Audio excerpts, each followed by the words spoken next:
Good morning, everyone. This is Kirsten Logan, the training coordinator for COVA. Thank you so much for joining us for this morning's webinar. A couple of quick housekeeping items before we get right to our presenters. If you're new to the GoToWebinar platform, there is a grayish toolbar in the top right of your screen with an orange box. If you click out on that arrow, you should see a chat or questions box that comes to me as the moderator today, as well as one handout. Our presenters have shared their slides today, so please do download that handout during the presentation today. If you're not able to get it for some reason, please feel free to reach out to any of our presenters or to me. You will receive a email a little later on this afternoon as your proof of attendance for this webinar. You may need to whitelist the LogMeIn domain, and the email should come from customer care at GoToWebinar. Check your spam filters if you don't get it. And if you're planning on using this webinar for COVA's Voluntary Victim Advocacy Certification, you'll need to save that email and submit it with your packet. If you're watching the archived version of this webinar later on YouTube, we hope you find it informative. We're glad you're here. However, archived webinars may not be used toward COVA certification. So without further ado, I'm so happy to have Marley Bordowski, Linda Laughlin-Pettit, and Brittany Fico with the Denver City Attorney's Office here with us. And I think Marley, Brittany, I might have you, after you introduce yourselves, I'll have both of you mute and just Linda's talking for first. We have a tiny bit of an echo. Yeah, but go ahead, please. Great, thank you very much, Kirsten, and thank you all for joining us today. We are so excited to present to you a new model we are piloting in our office. It's a Post Adjudication Victim Advocate, and my name is Linda Laughlin-Pettit. I am the Manager of Community and Government Relations.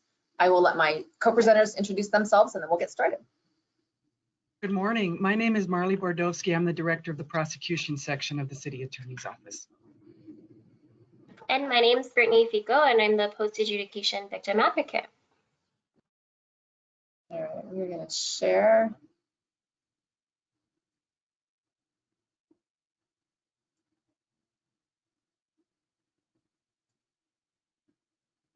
Are you able to see that? Yes. Awesome. So actually, I'm going to turn it over to Marley first. Well, good morning, everybody. Thanks for being here and hearing about our new model of victim advocacy that we're in the middle of building as this plane is in flight. So I appreciate you guys all taking the time to attend today. I just want to, part of this, well, this whole thing was kind of born out of my own story, and so I wanted to share that with all of you to kind of get a feeling for what drives this project and what was its impetus. So when I was 15, 16 years old, I was the victim of sexual assault by a family member for probably a good 6 months, if not longer. And finally, with the help of some high school friends who gave me the courage, I mustered up the courage to go to the police and report what was happening. And it was the scariest thing I've ever done in my life. I was terrified about what might happen to me. Retaliation, all of those things that we hear every day from victims. I felt that, and it was probably everything I could do just to tell my story to the detective. But I had an amazing detective. He was dedicated, took me seriously, took every detail that he could possibly get from me. And I remember I was in the detective bureau of this police department, and they said, well, we're going to go arrest him. And I didn't really, I didn't know anything about the criminal justice system. I didn't know that that's where my day was going to end, with this family member being arrested, especially when I was still in the police station. And so I remember I begged him to lock the door to the bureau, and I hid under his desk while they were out making the arrest. That's how terrified I was as the victim. He ultimately was charged with multiple felonies. Case started in the criminal justice system that we're all familiar with, and I was not at the time.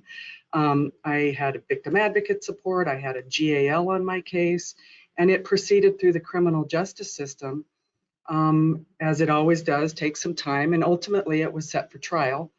And throughout all of that, I had this support from the system.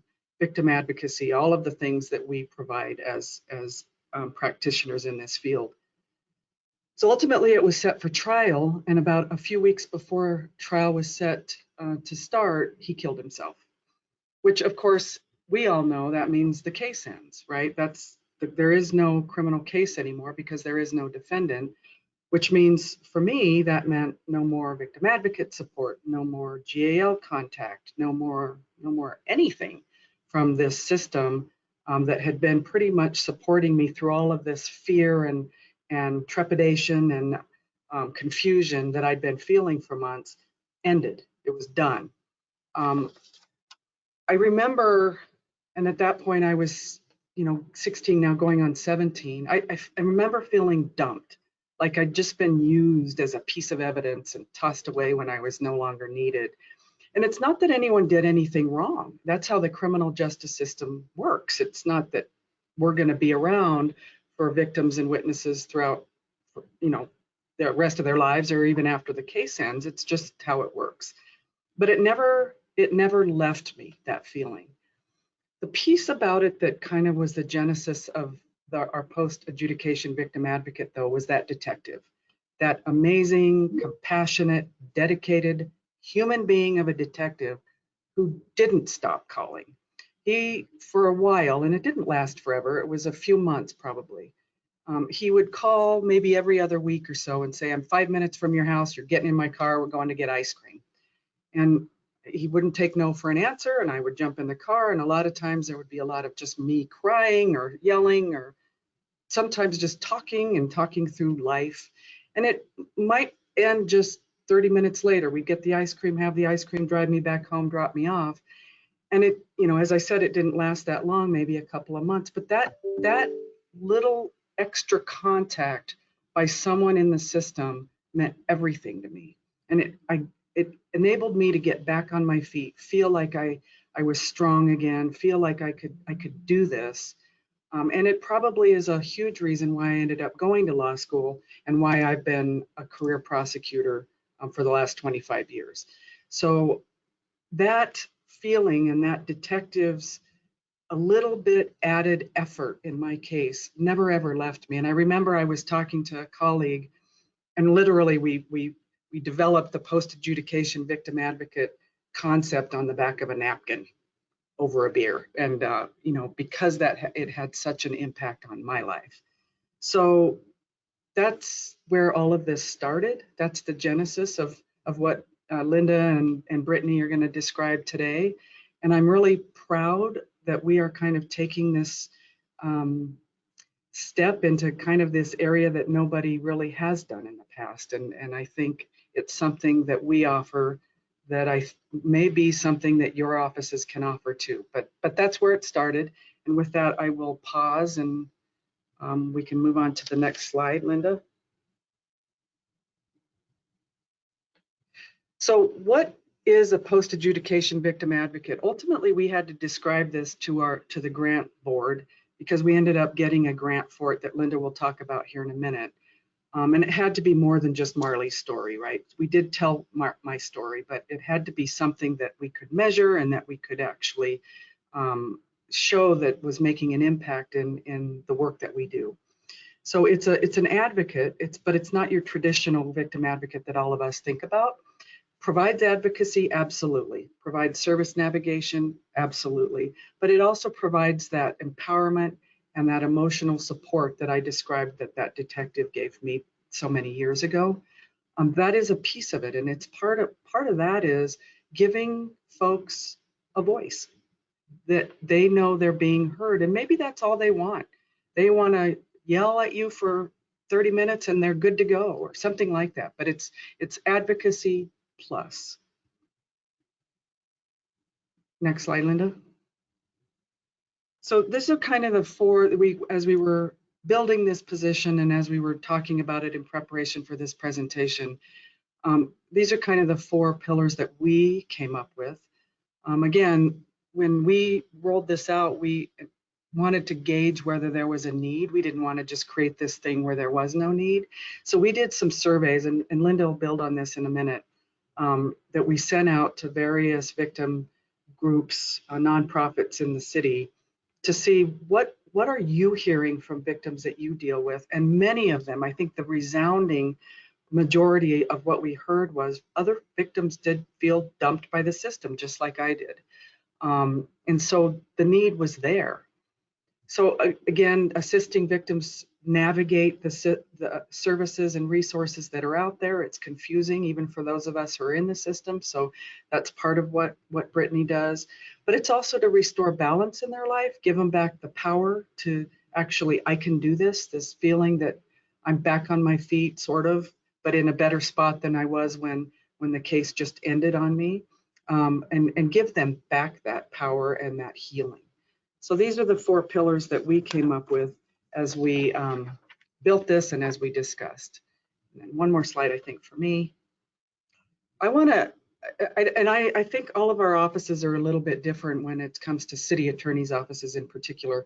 My office handles all kinds of cases, not just dog bites or traffic cases, but we handle more domestic violence cases than our district attorney's office here in Denver. And so we see the worst of the worst. Many of our domestic violence cases could very well be felony cases. So we prosecute all kinds of crimes, including domestic violence crimes, but we also prosecute quality of life crimes where there's impacts to people. Technical difficulties looks like is happening, but there's impacts to people that are different, but as impactful on folks as domestic violence cases or assaults or the dog bite kinds of things. So we do have an existing team of your traditional victim advocates, which provide victim advocacy during the pendency of the case as it navigates through our court system. And then a lot of times when the case ends, often abruptly, if a case has to be dismissed or something like that, there's a warm handoff from that victim advocate team to our Post Adjudication Victim Advocate. So that's a little bit about our office. And with that, I'll turn it back over to Linda. Thanks, Marley. So as Marley said, she had this idea and she brought it to us. There were really 3 of us working to put this in place. And we started with the research, which we'll touch on in a minute. And then we thought, well, we've got to fund it somehow, because you can't just, in our world, say, well, here's a position we're going to start tomorrow without having a way to fund it. And then it was finding the right person to staff this, working it into our current advocacy model. And then, of course, as we all know, especially with grants, you need to evaluate it. So let's walk through that. So in doing some research, we found an article by a former prosecutor, and I've given you the title of it here, who was talking about if they had a magic wand and could redo the criminal justice system and the prosecution system, what would that look like? And really, it was finding a way to help people after trial or after the case was disposed. Because for those of you who are system advocates, you know we are this, it's drinking from the fire hose daily. There's always a new case, always a new victim to help, always a new case to get ready for court. And so we don't have the luxury of staying with someone after that case is fully disposed. But what the point that this prosecutor was making is that we need to find a way, folks. We need to find a way how to do exactly that. And so to Marley's point, we also did some research with our victim advocate community-based partners to say, what do you hear from victims? And just like Marley, as that 17-year-old kid, a lot of our victims who go through the criminal justice system do feel dumped. One quote was that they felt used by us. They felt like they were just this piece of evidence, and when the case was no longer viable or it was fully sentenced, we washed our hands of it and they were just kind of shuttled off. And so that's what we were trying to prevent. The one program I was able to find in doing research was actually not in the US. It was in England and Wales, and Victim to Support is the name of the nonprofit. And they work hand in hand with their equivalent of a district attorney's office to provide this exact support once the case is disposed. And so we were loosely trying to model after that.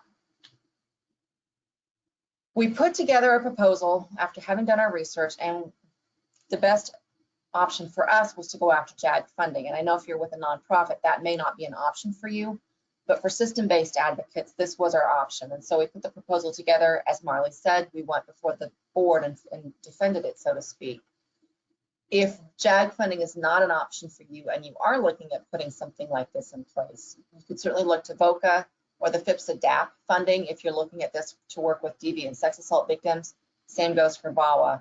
Or of course, you can always go to your private foundations.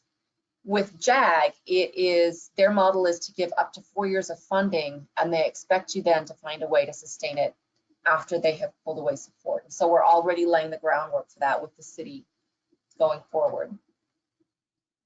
One of the hardest things about this then was once we had the funding, we had the model in place, finding just the right person to step in as that advocate. And yay, we have Brittany, whom you will talk more with and meet here in a minute. What we were looking for was somebody who wouldn't come at that with the very stereotypical, this is what a courtroom trial advocate does, or this is what an arraignment advocate does. We needed someone who could see beyond that to weave in some components of case management, knowing that it is not completely traditional case management. We also needed someone who's comfortable going into the community, meeting with someone perhaps at a coffee shop or at a library, or even in their home. And not everybody feels comfortable with that. And someone who also brings to the table a vast knowledge of resources beyond the domestic violence shelter or how to get a civil protection order. It needs to be more in depth than that, because what we're learning is that the needs that these victims bring with them as they go through the criminal justice system are vast. And we need someone who can meet them where they are, feel comfortable with, taking a hand and saying, okay, let's find the best resource for you. The other challenge was building it into our current model. So if you're not familiar with the prosecution office, we are working with victims from the time the case is brought to us in the city attorney's office, that's from the time it's being arraigned, on through going to trial and then sentencing. And we needed to figure out a way to blend this all in. And so it was first looking at which cases are we going to provide this service on, and at what point? And then how are we going to do a warm handoff? Again, we don't want that person to feel like they're just this burden to somebody. So, well, this advocate's going to pass it off to this advocate, and they're going to pass it off to us. We wanted to make it a very warm handoff all through the system. And then we had to figure out how often should this person be contacting them? And then ultimately, how would we bring closure? So again, when this service ends, victims don't feel dropped. And with that, I am turning it over to Brittany.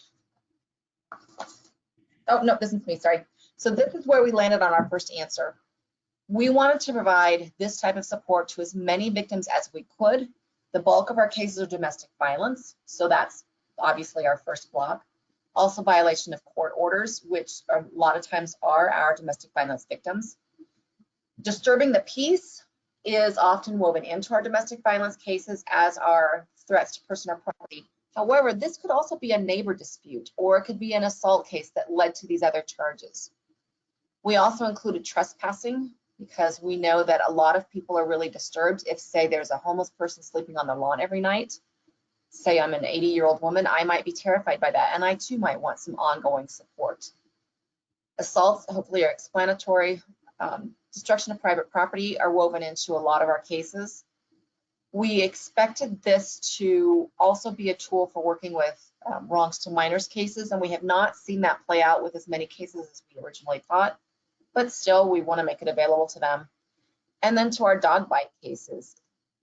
Some of those cases are the most damaging in terms of physical harm and the most traumatizing. And so again, we want to make this resource available to those victims as well.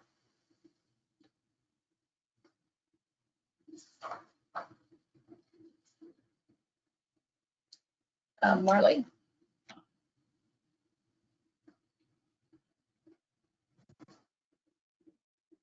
I'll just jump in. So the cases can be dismissed, and they might be dismissed for any number of reasons. It could be a lack of evidence. It could be because the defendant was found to be incompetent to stand trial. It could be because of speedy trial issues. And during the pandemic, oh my goodness, this played a big role because our courts were closed for so many months during the pandemic. It could also be dismissed as part of a plea. So if someone goes into court, maybe on just a disposition hearing, and the offer is, we'll dismiss this charge if you accept guilty to this, they can just take the plea right there. And that does not give a victim time to appear in court and have their voice heard. And it happens quite frequently. But we're also offering this service in cases that have already been sentenced. Perhaps the defendant was given jail time or probation or credit for time served. If you've spent 5 days in jail, like on that trespass case, maybe if you plead guilty, we'll give you credit time served. The case is fully sentenced to that point. Then the case is closed. And again, victims might not be happy about that if they wanted to be heard in the case.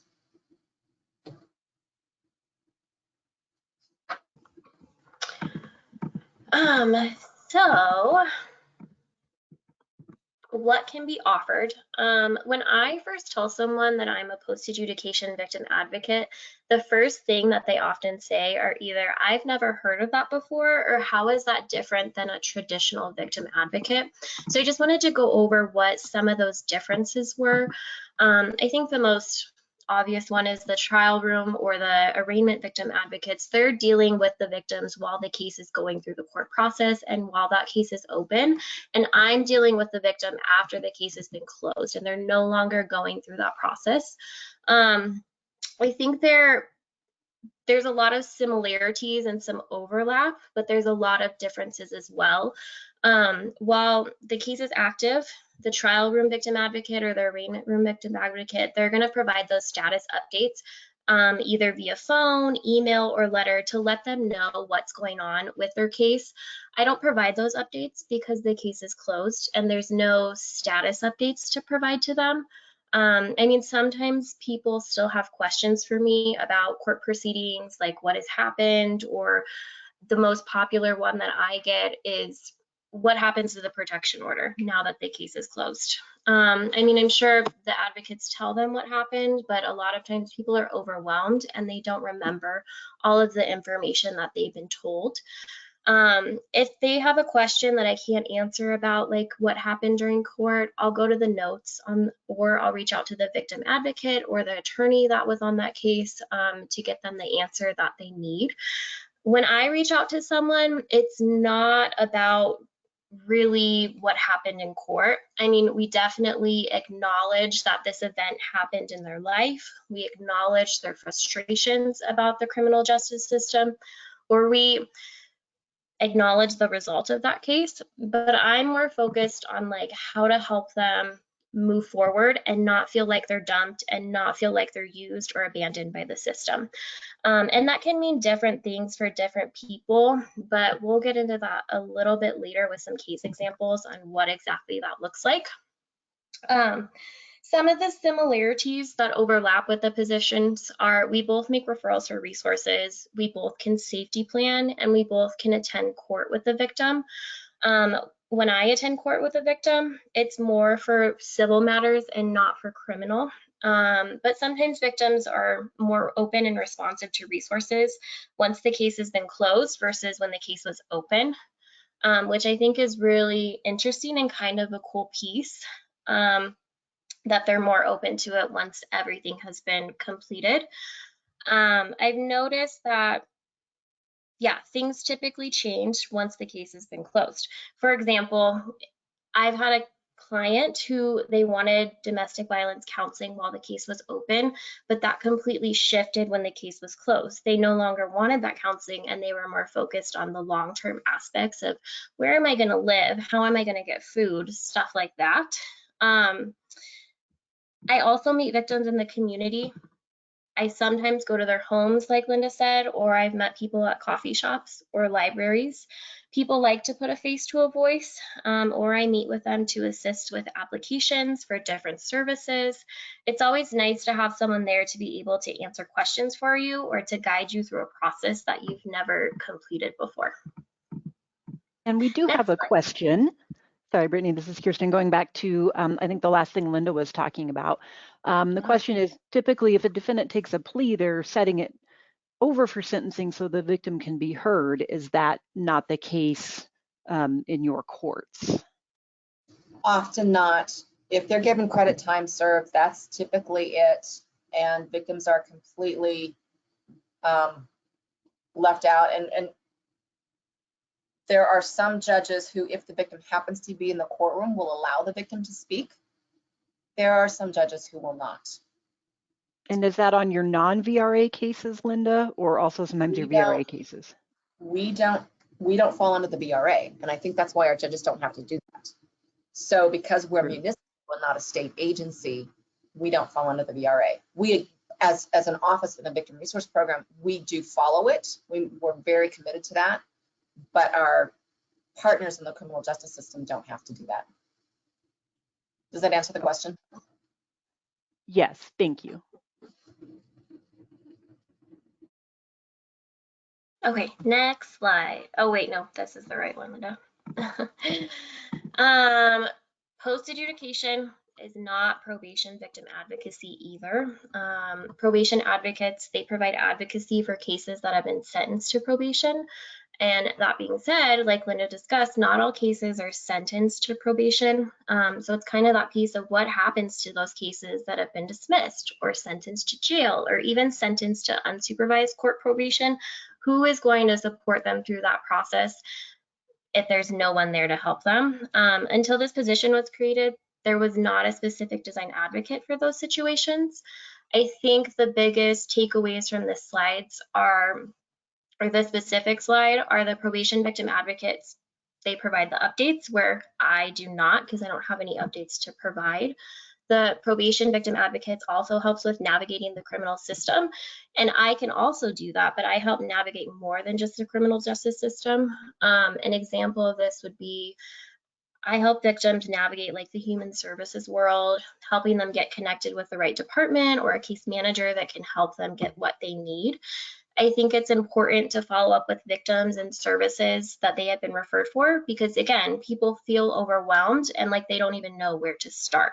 So if the case ends by getting dismissed and they feel dropped, they're like, okay, what do I do now?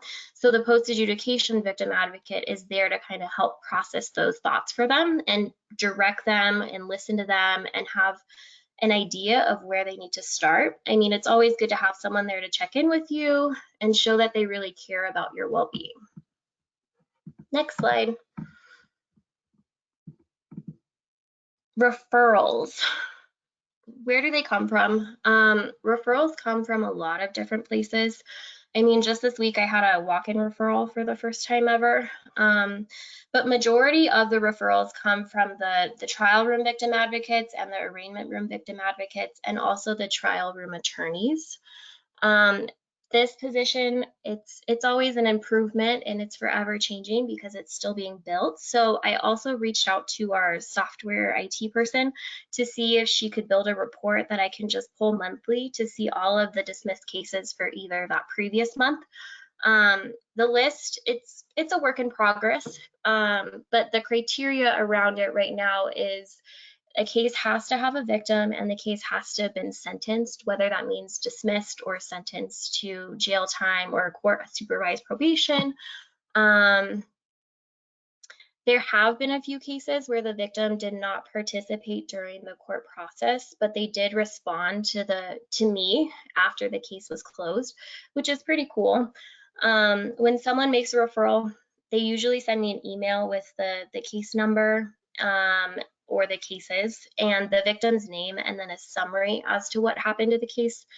I think the summary is really important because then I'm familiar with the case and the victim doesn't have to tell their story over again. It's really a team effort to like ensure that the victim has access to all of the services available to them.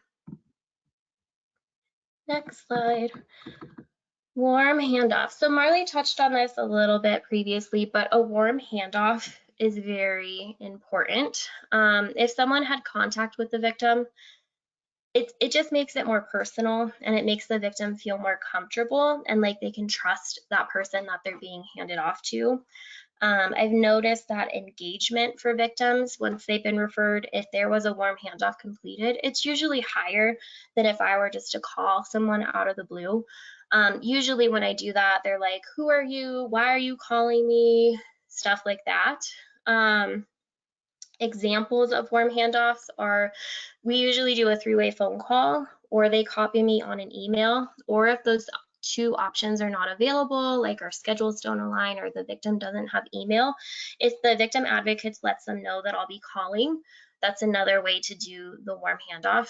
I also think as the Post Adjudication Victim Advocate that it's important for the trial room and the arraignment victim advocates to do the warm handoff to me, but it's important for me to do the warm handoff with other agencies as well if a referral is going out. That way, again, it's more personal and it makes it feel more comfortable and like they can trust the person that they're being handed off to. Next slide. The pre-survey and post-survey. It's a really big piece of making this position successful. There's a few reasons why. One of the reasons, as Linda covered, is the position is currently grant funded, and the surveys are one of the ways that we measure the success of the position. It collects data that we can put into the grant report and show that the position is successful. So that's one piece as to why it's important, but I think the bigger aspect of it is it's a way for victims to feel like they're being heard. Typically, when a case is dismissed, the victims do not get the result that they wanted. They don't feel like they were listened to or like their voice mattered. This survey allows them to share their thoughts and feelings on how their experience with advocacy was, if they felt supported, what kind of resources do they need, or anything else that they would like to address. It's a way for them to feel empowered and in control of what's happening, which is something that they might not have got with their experience going through the court process. It's completed within the first or second conversation that I have with someone, and it's not mandatory in order for me to continue providing them with a certain service. It's always optional for them to share their thoughts with me, but it really helps kind of, I guess, de-escalate a situation, because when they're angry and they're upset, they just want someone to listen to them, they want to vent, and they want you to know how they're feeling. The post survey is something that was just implemented. It's going to be asked when I no longer work with the victim or need to contact them, and that's a mutual decision between that person and I. Again, it's still being built, so we're always looking at what's working, what's not working, but we thought it would be a good idea to compare the pre-survey responses to the post-survey responses and see if they improved or what the difference is. But it's a new process that we implemented maybe a week or two ago, so I don't have any data to show from that yet, but the goal is to get more like qualitative data instead of quantitative data. And Brittany, may I just jump in for a minute? Yeah. So as Brittany was saying, we really want the victims to feel heard. And as you all know, what a prosecutor considers a win in a courtroom may not be what the victim considers a win in a courtroom. So even for the cases that go all the way through and we get sentencing on the defendant, and it's to keep the victim safe and in the name of justice, the victim may not see that as a victory and they just want to yell at somebody. And unfortunately, now that's Brittany a lot of times. The other piece is going back to something I said earlier. In one case in particular, the defendant pled out on the spot, and the victim, who was not in court that day, was absolutely livid because they wanted to have had a chance to say in court to the judge, this is what this cost me, this is what this person did to me. And they were robbed of that because of the way the case played out. And so again, this really does give that victim that chance to say what needs to be said, to make them feel better and to be heard and to be validated.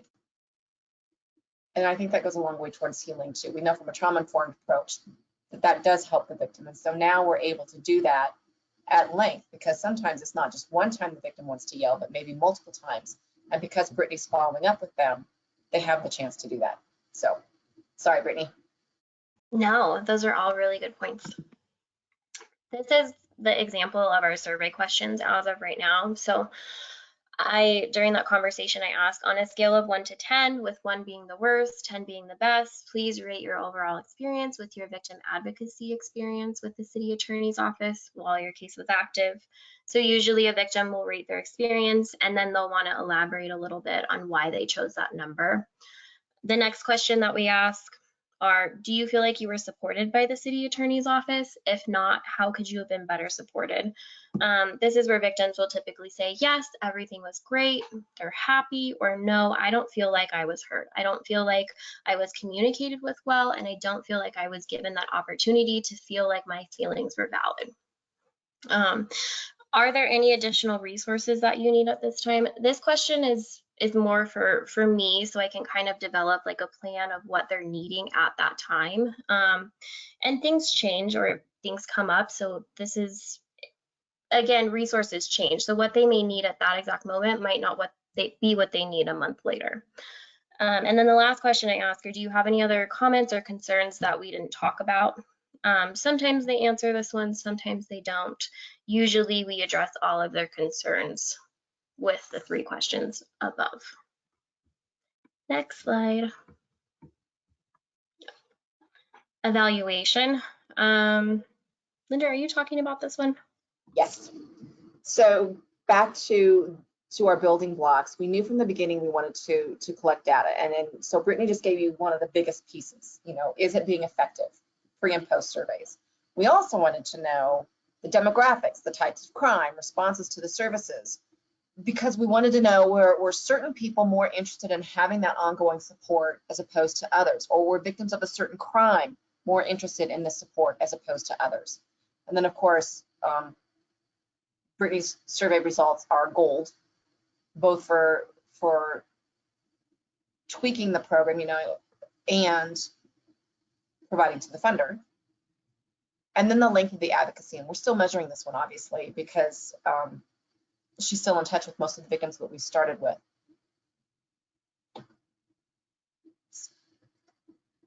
And so Brittany, I'll let you talk about what we've learned.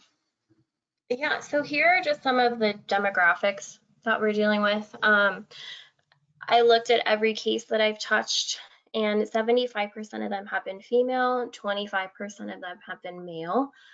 I don't think that was a huge surprise to anyone, but it's a big number. So next slide. The age range, we do capture age ranges, and these are from the stats report that I fill out every month on stats of cases. So 0 to 12, it's about 1%. I would say less than 1%. 13 to 17, that's about 2%. 18 to 24 is 13%. The biggest age range is 25 to 59. That's the bulk of my cases. And then also that elder piece. I've noticed that the elderly victims, they need a little bit more support than the rest, which I think is typical because as you get older, you know, you do need more supports with everything that you do. Next slide. And then just the percentage of cases that I'm seeing. So the 3 biggest areas or types of cases that I deal with are domestic violence, assault cases, and then violation of court orders. The next one is disturbing the peace, threats, and then destruction of private property. There, I had a couple where it was like public indecency, and then I did have a dog bite case. And those ones are always really hard because again, it's a public indecency, it's a quality of life kind of thing. And then the dog bite cases, like they were damaged, and usually they're very traumatized, especially with what happened, and then getting that restitution piece as well. That's also a really big issue for people, just because COVA doesn't cover the dog bite cases. So then it's like if the defendant is not paying restitution and there's no fund, like victims compensation fund, like where do we go from here? So sometimes we have to be creative, and that's always a work in progress. Next slide. Responses to the survey questions. So I just wanted to share some of the feedback that we're getting. The city attorney's office can help me with an advocate to work on planning and just to listen to me. So again, that's a piece of, I just want someone to call and check in with me and see how I'm doing. I also want them to plan with me, like what are my next steps going to be? Right now, helping me start a protective order will help me out tremendously. I do a lot of going to civil protection court with victims, not necessarily to like help them fill out paperwork or anything like that, but it's just to be there, to know that there's someone there that cares, and someone that has been through a familiar process. So I know if I'm trying to do something new, it's more intimidating to me, rather than going with someone who has already done it, so they can kind of walk me through what to expect. People said, I'm getting the help that I need now with the addition of Post Adjudication Victim Advocate. I mean, they feel like they're getting the support that they need from the Post Adjudication Victim Advocate. I mean, it's pretty huge. Occasional follow-up on my well-being, on referrals made by the city attorney's office and the post adjudication. A lot of what I do is I call and I check in with people, but I also want to see, like, hey, have you followed up on those counseling services, or did you get that application for housing? It's that accountability piece, because again, for me personally, if I have a list of things that I want to accomplish and someone is calling me and telling me, how's your day going? Did you do XYZ today? Because I know that's something that you wanted to do. And then it's kind of like that self check-in, like, did I do that? Do I still want to do that? To kind of figure out where I want to go from there. I would like to have someone check in with me regularly. Sometimes all people want to do is talk. They don't need anything, but they just want to express themselves to someone. I have an elderly gentleman that, this is a newer case, but I call and I check in on him weekly just to see how his week went, or see what he's up to that week. And it's just a familiar voice to talk to, because he doesn't get to talk to a lot of people. And then the last one, thank you to the city attorney's office for this program, for ongoing support, and for someone to listen to me and my story. So people really enjoy and like to be heard, and that's all that they want to do with the criminal justice system, which a lot of times in our office, when the case is dismissed or sentenced, again, they don't get to be heard. So for me to call them and follow up with them, it's a way for, again, their feelings to be validated and for them to be heard. And Brittany, going back, we have a question going back to the dog bite. When you Yeah. say resources, so are there expenses other than medical? Because wouldn't crime victim compensation be able to jump in with the medical, or what other kinds of restitution or resources are needed around that? So the one that I am dealing with right now, he did get restitution ordered, but that victim is currently not paying that restitution order. And I was, correct me if I'm wrong, but I was told that COVA does not cover dog bite cases because dogs are considered property and it's not a human caused crime. So then we have to kind of go through, well, how is he going to be made whole? I don't know if that will be by getting all of the money, but we can go through the process of other options, whether that be going through civil court, or whether we find other agencies that can maybe help with those medical bills and stuff like that. So those cases are they're always really hard, because you have to be creative to find out, if you don't get the money, what are you going to do to be made whole? What would make you feel like you were whole? Does that answer the question? Yeah, I got it. Thank you so much. Okay. Length of time that I work with someone. So this position was not designed to be a position where you're working with victims on a long-term basis. It was designed to help victims not feel dumped, used, or abandoned by the system. I help them access the services or resources that they need to begin that healing process and begin moving on. So the length of time really, it depends on the person, and it's different for every single case that I work with. I've noticed that support systems play a really big role on how long that I work with someone. If someone has a good support system, whether that's family or friends, they typically spend less time utilizing things that I could offer to them, rather than someone that's really isolated and has no one. I would say average length of time that I work with someone is probably 2 to 3 months. Whether that's monthly check-ins or weekly check-ins, the goal is to work with someone less than 6 months. That being said, it's not set in stone, like, oh, you're coming up on your 6-month mark, I can no longer work with you. I've never had that happen yet, but I think if it were to happen, I would have to look at what other agencies out there could work with you and try to transition them to more of like a longer I guess, case management agency, if that's what they're needing. But victims, they will circle back. So sometimes victims will initially deny needing post adjudication support, or they feel like they're in a good place to stop working with me. But later, I'll get a voicemail from them, or I'll get an email for them that something has changed and they're in crisis and they need some resources. This has also been the case with like older cases that were going on or either dismissed or sentenced before this position was created.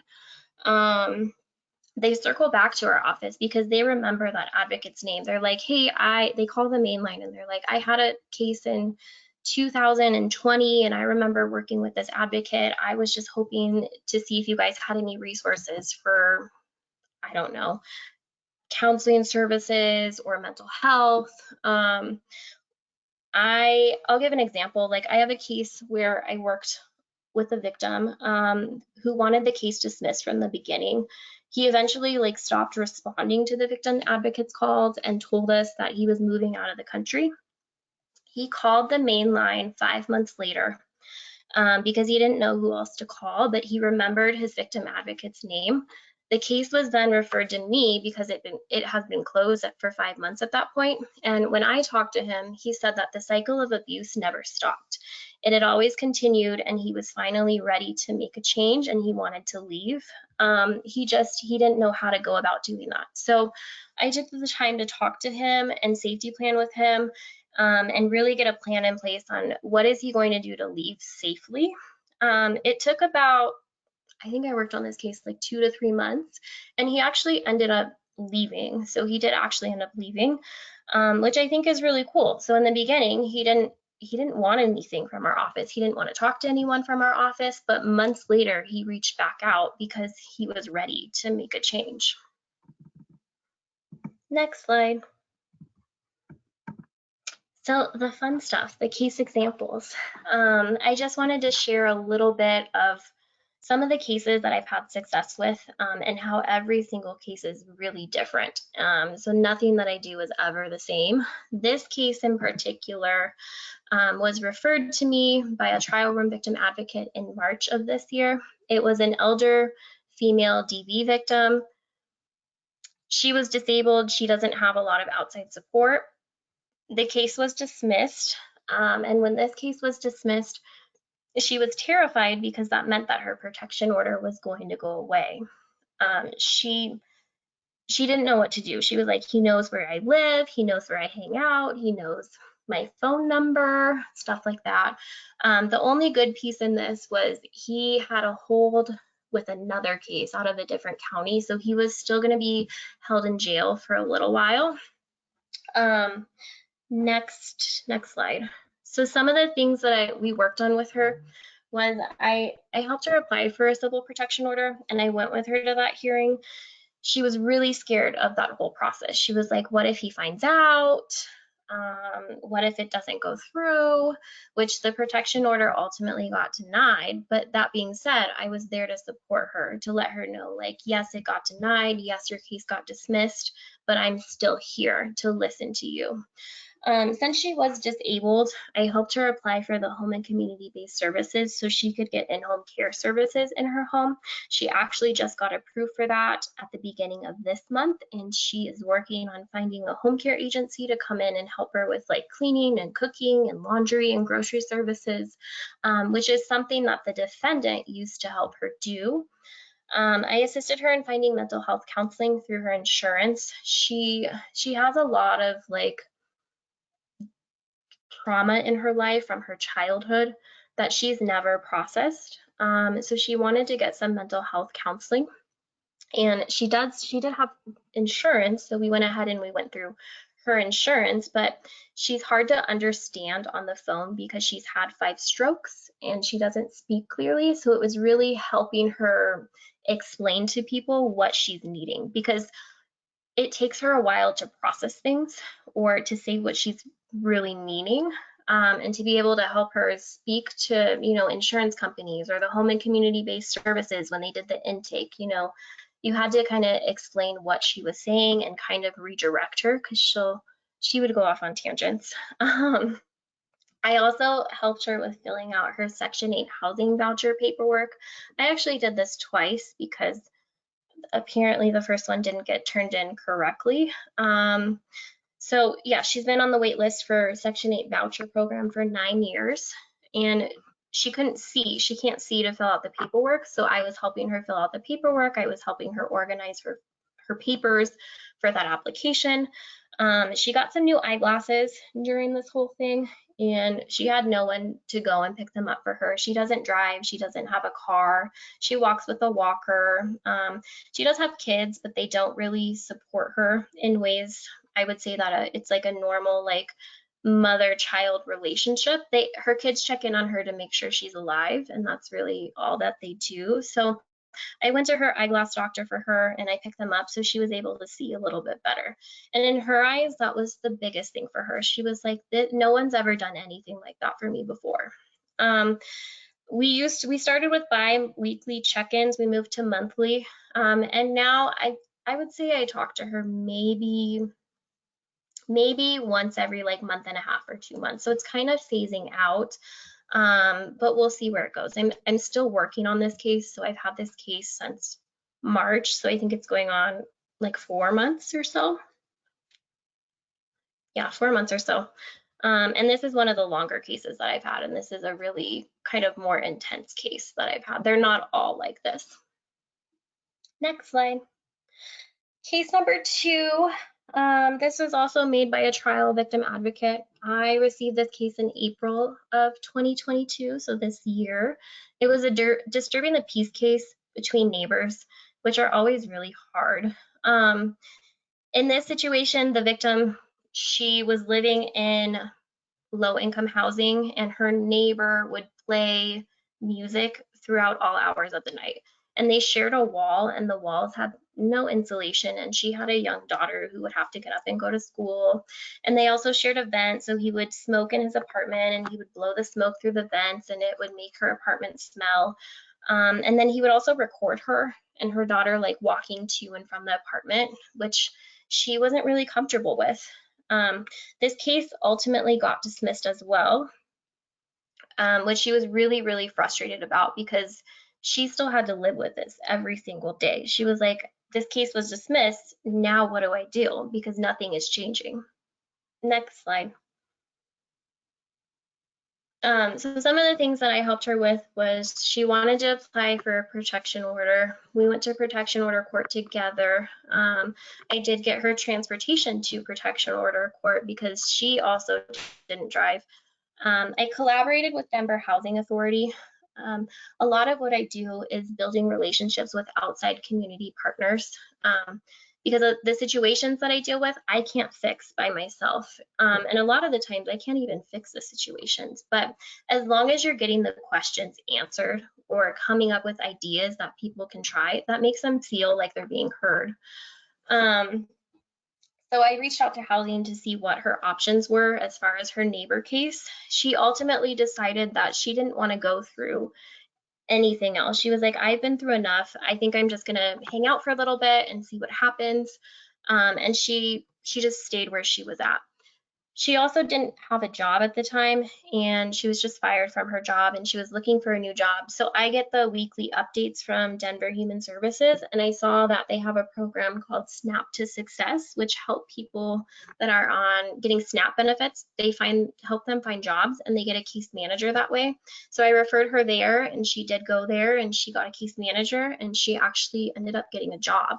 So this case, I only worked with her for like a month.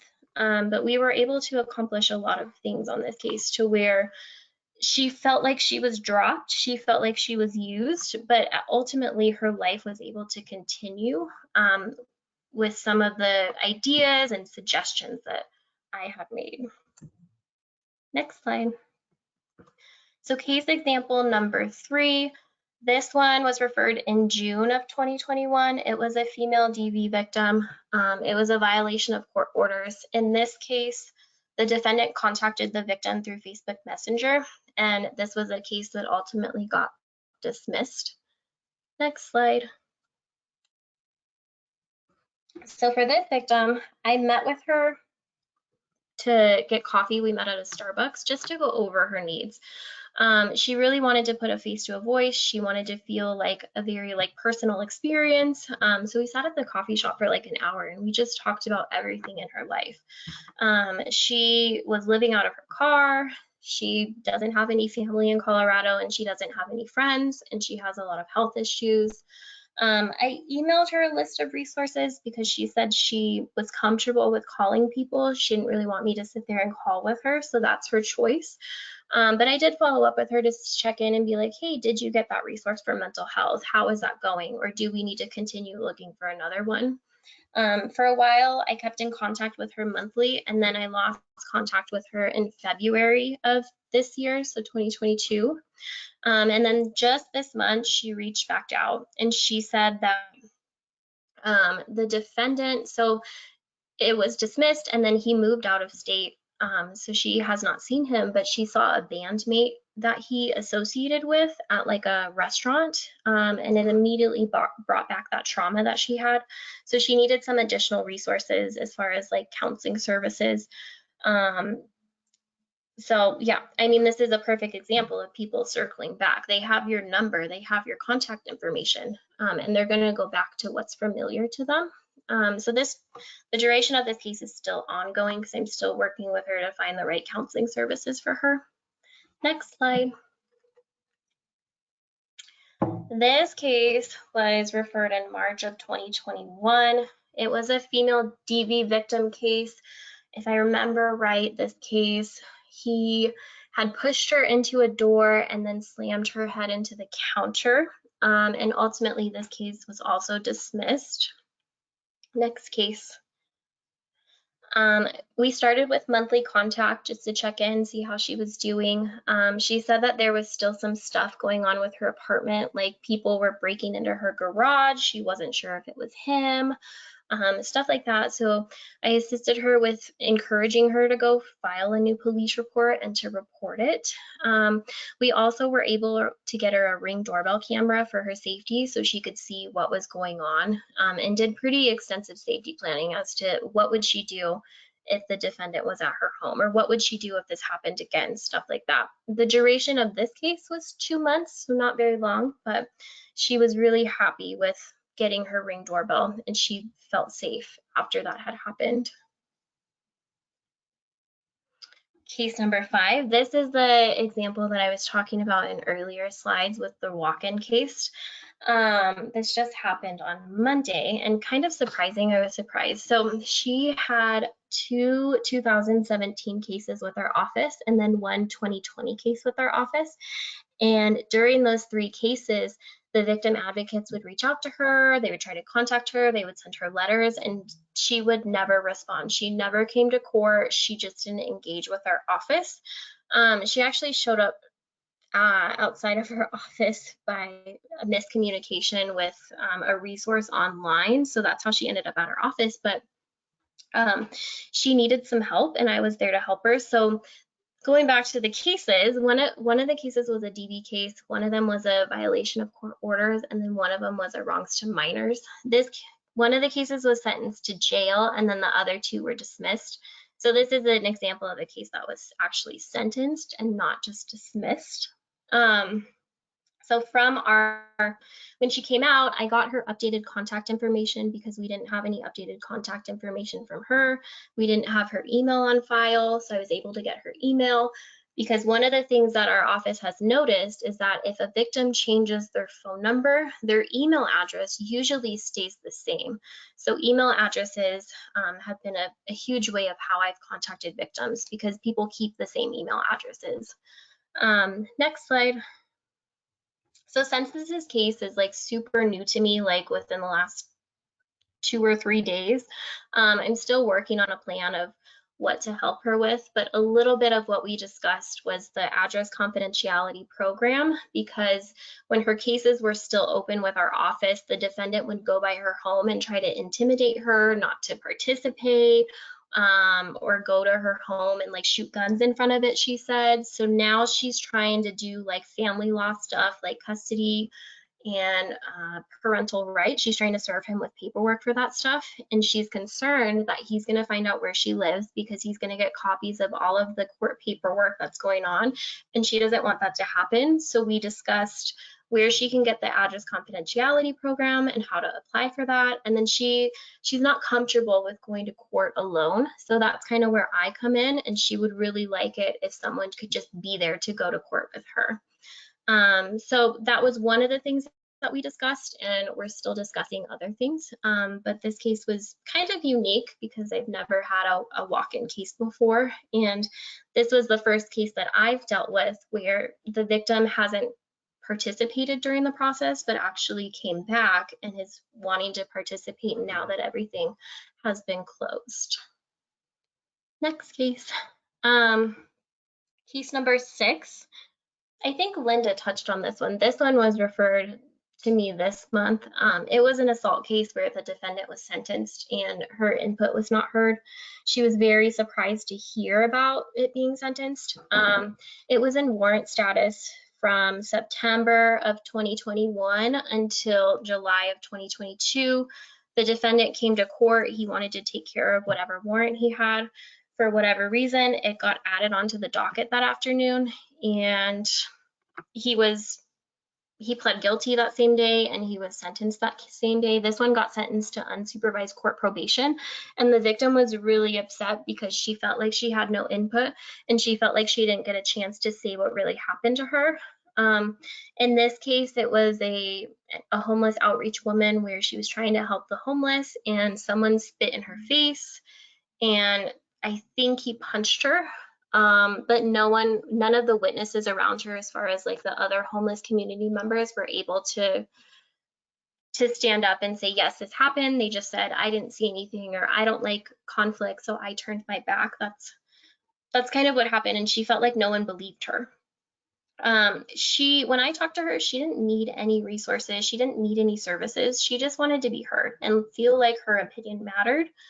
And I was really able to kind of calm her down because I was able to listen to her. I talked to her for probably a good 45 minutes on this case because she was just telling me everything that she has been through with this case, and everything that she was hoping would have happened, and it didn't happen, and she was really disappointed. So I still check in with her just to, see how she's doing, although she doesn't need any resources. But I want to make her feel like her opinion mattered and that our office still cares.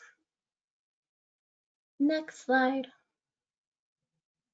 So with that being said, I hope you guys enjoyed the presentation. It's a really unique position, and it's just a reminder that you guys impact lives every single day, no matter who you're talking to. You might not think that conversation mattered, but to that person, it really did matter. Are there any questions? So interesting, Brittany. Thank you. We'll give folks just a minute to type if they do have other questions. And Brittany, what's your caseload like roughly on any given, I don't know, month or day? So it varies.